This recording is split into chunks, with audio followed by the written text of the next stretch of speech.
तर आयुष्यामध्ये एकदा तरी गुरुचरित्र पारायण अवश्य करावं, कारण गुरुचरित्र हा ग्रंथ 5वा वेद मानला जातो.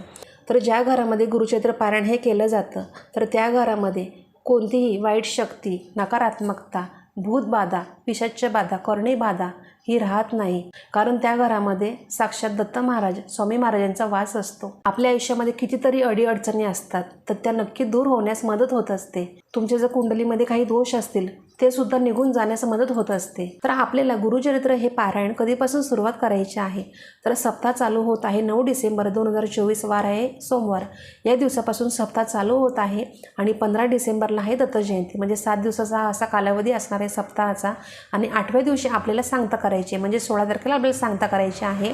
तर गुरुचरित्र पारायण हे कोणी करावं, कसं करावं, कधी करावं आणि त्याचे नियम अटी काय आहेत, तर या व्हिडिओची संपूर्ण माहिती आहे आपल्या स्वामी सेवा स्मिता यूट्यूब चॅनलवर व्हिडिओ आहे, तुम्ही चेक करा. आणि या व्हिडिओ